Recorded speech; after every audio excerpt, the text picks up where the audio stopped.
Hello everyone, welcome back to a new video of Quick Guide. Today in this video, I'm going to show you how you can change your home location in your Google Map application. Watch the video till the end and don't forget to subscribe to our channel by hitting the subscribe button. Also, press the notification bell icon so that YouTube will notify you whenever we post a new video. Now, to change your location or home location, firstly open your Google Map application. Click on the profile icon at the top right corner of the screen and then tap on Settings.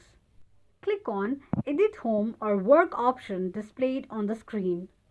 Tap on Home and enter or locate your home address. After locating your home address, click on Save. You can also enter and save your work location on Google Map. For that, you need to locate your work location on Google Map and then click on Save.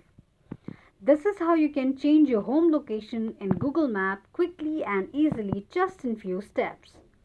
If you have any thoughts or queries, let us know in the comment section. Thank you so much for watching.